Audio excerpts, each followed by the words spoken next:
Hindi naman nila alam kung bakit.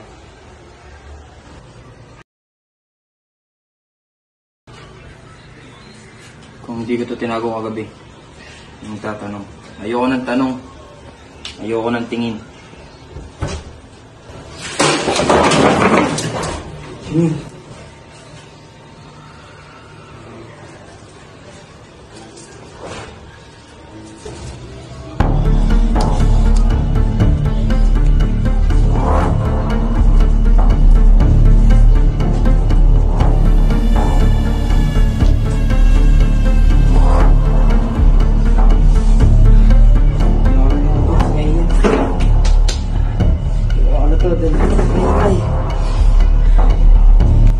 Para makita nila.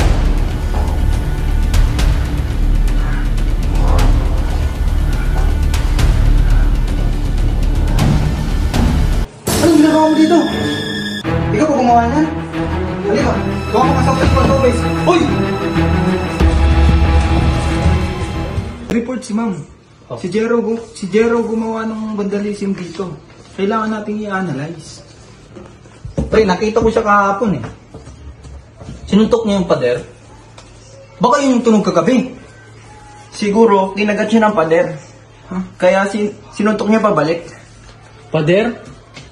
Pinakain? Uy, si Raulo! Tigil mo yan! Ebidensya yan! Ay, nalaglag. Uy!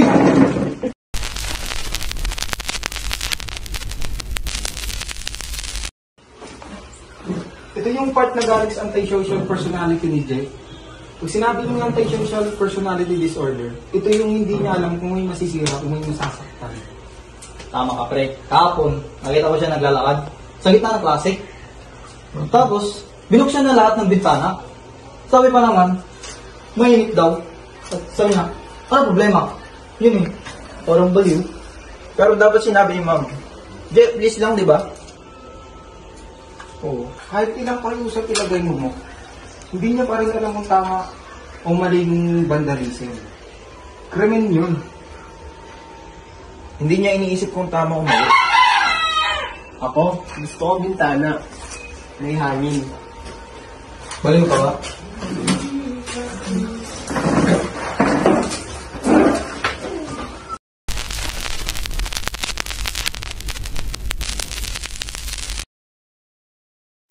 Pero weird din pa rin, no?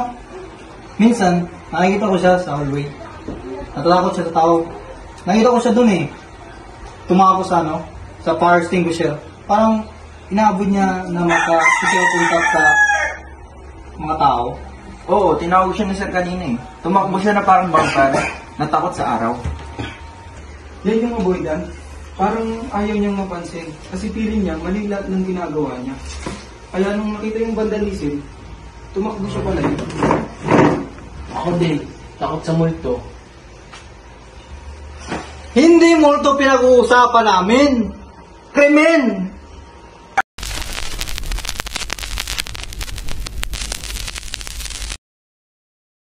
Tanong siya ng tanong sa akin kung ano ba gagawin. Ano isulat, pwede mo ba gawin para sa akin? Kaya kami nung sa kantin kami, panay tanong siya pre. Ano daw bibilin? Tama ba daw yung ginagawa niya? Para bang hindi niya alam, parang hindi siya makapag-desisyon ng kanya lang. Ano tawag doon pre? Yan ang tinatawag na dependent personality disorder. Hindi niya kayang makapag-desisyon ng siya lang. Kaya kung may magudyok sa kanya or magka-stress siya, gagawin niya yung gusto niya. Kaya pala panay tanong siya. Ako, gusto ko alalay. Niyo ako, please. Ay, bahala ka dyan. Kaya ganun yung mga ginagawa ni Jet. Kasi may tatlo siyang personality disorder. Ayun yung antisocial, dependent, tsaka avoidance. Kaya niya ginagawa yung mga ganung behavior. Kaya pala minsan higa siya, minsan din duwag siya, at saka panay dikit sa braso ko. Tatlo pala personality niya, isang J. So yung krimen niya, vandalism. Pero may halong pagtakbo sa eksena. Pero hindi sinasadya, pero hindi rin inaamin. Tama, kaya niya ginagawa niya. Ako, gusto ko juice.